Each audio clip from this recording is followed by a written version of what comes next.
my beautiful spooky besties. It is Chantel and welcome back to my spooky library.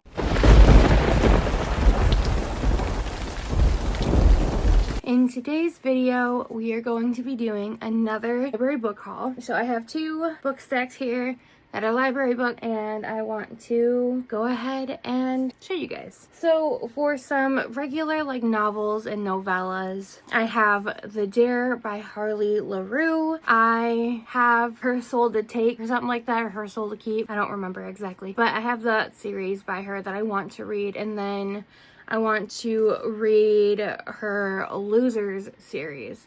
And this one has a Halloween party in it, so I figured that I would probably enjoy this and it'd be a fairly quick read. And then we have Lucas, which is the first book in the Michigan Millionaires series, and this is by Kimberly Loth. I don't know anything about this series. All I know is that it takes place here in Michigan. This one specifically is in Mackinac Island, which is north of me. I've never been, so I want to see what this author has to say about the Mackinac Island area of here in Michigan, and I don't see very many books set in Michigan, so this is fun to take a look at. And then we have Boys of Richland, and this first book is called The Savage, and it is by Daniela Romero. Or Romeo. I don't know if I'm saying that properly. She's thick. Again, I don't know anything about this one. This one was in the news section at my library, so I just wanted to grab it and see what it's all about. All I know is that it looks like it's a sports romance because there is a soccer ball. Not really big into sports romance unless it's hockey, so we'll see what I think of this. And then I have book one of the Fallen God series by Gabrielle Sands, and the first one is When He Desires. I'm going to assume that this one is pretty spicy, and it may have hints of BDSM in it. This was also in the news section of the library, so I'm super excited to see what this one's all about. Next, we are going to go ahead and just jump into some random mangas that I have acquired over the last couple of weeks. So I have two series that I have multiple books of, and then these ones I either have one or two in the series, or three, or whatever. So first I'm going to go with Lord Hades' Ruthless Marriage. This cover honestly is so pretty. I love Hades retellings, or stuff like that. Like, I love Lore Olympus, and then the Hades and Persephone series by Scarlett St. Clair I'm loving. So we're gonna jump into this and see what I think of that. In my last library haul video, I had picked up a series called Beauty and the Beast of Paradise Lost, and I had like first 4 volumes, I believe, but I found a 5th.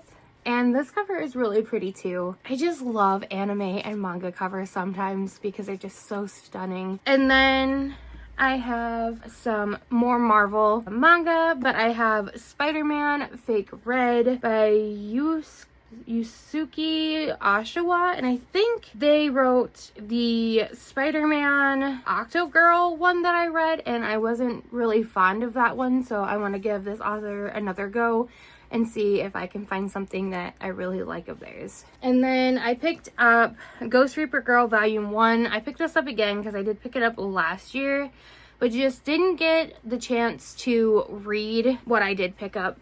But I am obsessed with this cover and almost all of the covers in this series, and I would love to own these if I do enjoy them, because they're just so pretty and so Halloween-y vibe. Okay, so the next series that I have the first 3 volumes, and that is Demon Slayer. I have started watching this anime last year, and I decided to myself that I wanted to go back and read the manga first, and then start watching the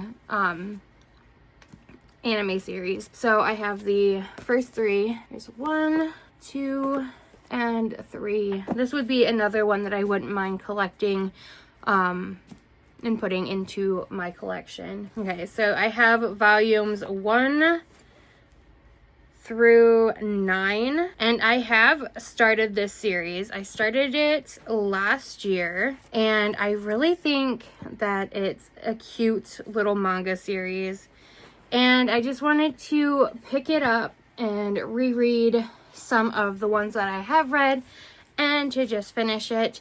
But those 8 volumes are of mint chocolate. I think the series is so cute. I want to say I read maybe the first 2 volumes of this last year and couldn't find any more. And then all of a sudden, all of these show up. So I'm looking forward to picking this back up and rereading it. I think I will be adding this one to my collection as well, because I could see myself rereading this series over and over and over again because it is just so cute. And the last manga series I have read some of before. I have watched the anime. I would love to reread these and then go back and watch the anime series. I have the first 10 volumes. Actually, I think this is all of the first season, but that is Rosario plus Vampire. Like I said, I have read some of these, and I would like to reread them and finish where I had left off, and then get into the second season of the mangas, and then go back and rewatch the anime. So now I have just 2 more left. And these are, one I picked up because it was new, and then the other one I picked up because it's a true crime. And I've been in the mood to find a true crime book to read. So that is Little Crazy Children by James Renner. I don't know anything about this, but the synopsis that says, it's the first 2 little paragraphs in the synopsis. It says, in September 1990, in the Cleveland suburb of Shaker Heights, 16-year-old Lisa Pruitt, a poetry lover and member of a church youth group, was on her way to a midnight tryst with her boyfriend when she was viciously stabbed to death only 30 feet from the boy's home. The murder cast a palpable gloom over the upscale community and sparked accusations, theories, and rumors among Lisa's friends and peers. Together, they weave a damning narrative that circled back to a likely suspect, weird high school outcast Kevin Young. Without a shred of evidence, the teen was arrested, charged, and tried for the crime. His eventful acquittal didn't diminish the anger and outrage among these who believed that Kevin got away with murder. So just those 2 little paragraphs, I'm super excited to figure out what happened. And then I saw this, and this is Ellen Hopkins' new book, and I love Ellen Hopkins' work. I do own 2 of her books, I believe, and I have read quite a few back when I was still in high school, when I was volunteering for the library. But I have Sink, like I said, by Ellen Hopkins. This is her new book, and I like her writing because it's always kind of like in verse, and she has a way of writing the story and just making it move along really nice. Her books are really quick to read, so that's another reason why I really like her writing, but she puts a lot of emotion and thought, and I'm going to say that she puts a lot of research into the stuff that she writes, because a lot of her stuff is mental health based or some kind of illness based. So she always seems to know what she's talking about and like interprets it really well into her book. So I do think that she does a lot of research on some of the topics that she writes.